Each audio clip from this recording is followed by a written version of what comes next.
పునరుత్థానుడైన యేసుక్రీస్తు ప్రభువారి ప్రశస్తమైన నామములో మీ అందరికీ మరణాత.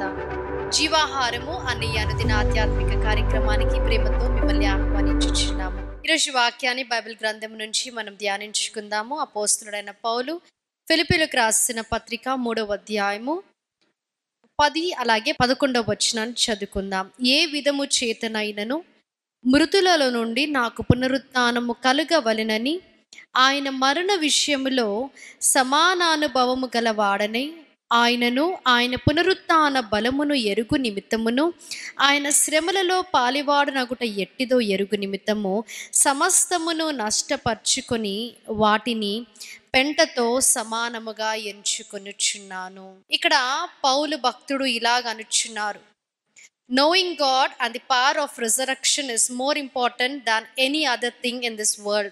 అంటే దేవుణ్ణి తెలుసుకోవడం అలాగే ఆయన పునరుత్థాన బలముని తెలుసుకోవడం అనేది మరి ఎంతో ముఖ్యము. అనేకులు దేవుణ్ణి తెలుసుకొనని వారిగా ఉండడం మనము చూస్తాం.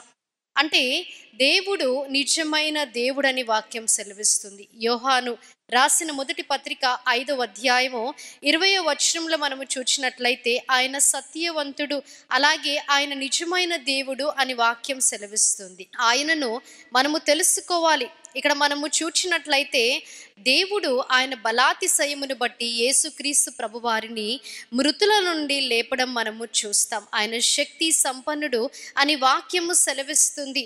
యోహాను సువార్త 17వ అధ్యాయంలో మనము చూచినప్పుడు అద్వితీయ సత్య దేవుడైన నిన్నును నీవు పంపిన యేసుక్రీస్తును ఎరుగుటయే నిత్య జీవము. దేవుణ్ణి మనము తెలుసుకున్నప్పుడే ఆ నిత్య జీవానికి మనం వెళ్ళగలుగుతాం.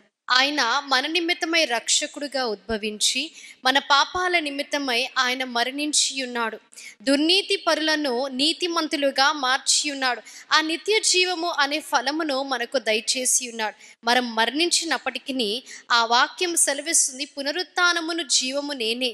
కాబట్టి ఆయన యందు మనం మరణించినప్పటికీ మనము తిరిగి జీవిస్తాం. ఆయన జీవించుచున్నాడు కాబట్టి సదాకాలము మనము కూడా జీవించనయ్యున్నాం. కాబట్టి ఆయన గురించి తెలుసుకోవడం, అలాగే ఇక్కడ పౌలు భక్తుడు ఏమంటున్నారంటే సమస్తాన్ని ఆయన గురించి తెలుసుకోవడానికి అలాగే ఆయన పునరుత్థాన బలమును గురించి తెలుసుకోవడానికి సమస్తాన్ని కూడా పెంటగా ఎంచుకొనుచున్నాను. అంటే బలమును బట్టి కానీ శక్తిని బట్టి కానీ జ్ఞానాన్ని బట్టి కానీ దేని అందు కూడా నేను అతిశయపడట్లేదు. అవన్నిటిని కూడా పెంటతో సమానముగా నేను ఎంచుకొనుచున్నాను. ఎందుకంటే నా దేవుడు గొప్ప దేవుడు, ఆయనని తెలుసుకోవడమే నాకు ముఖ్యమని ఇక్కడ చెప్పుచున్నారు. కాబట్టి మన జీవితంలో కూడా మనం ఈ లోకంలో జరుగుతున్నాయి అన్నీ కూడా మనం తెలుసుకుంటాం, కానీ దేవుణ్ణి మనము ఎరగని స్థితిలో మనం ఉంటున్నాం. అనేకులు ఈరోజు దేవుని ఎరగని స్థితిలో ఉన్నారు.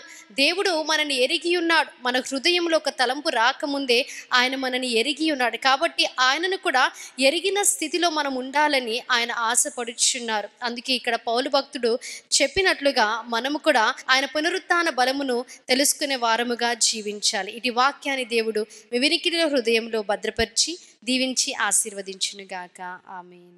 అత్యున్నత సింహాసనముపై ఆసీనుడవయ్యున్న మా దేవా, మా రక్షక, మా యేసుక్రీస్తు ప్రభువా, మీకు స్తుతులు స్తోత్రాలు వందనాలు. అవును తండ్రి, ఈ లోకంలో ఉన్న అన్నిటికంటే తండ్రి మిమ్మల్ని తెలుసుకోవడం ఎంతో ముఖ్యం.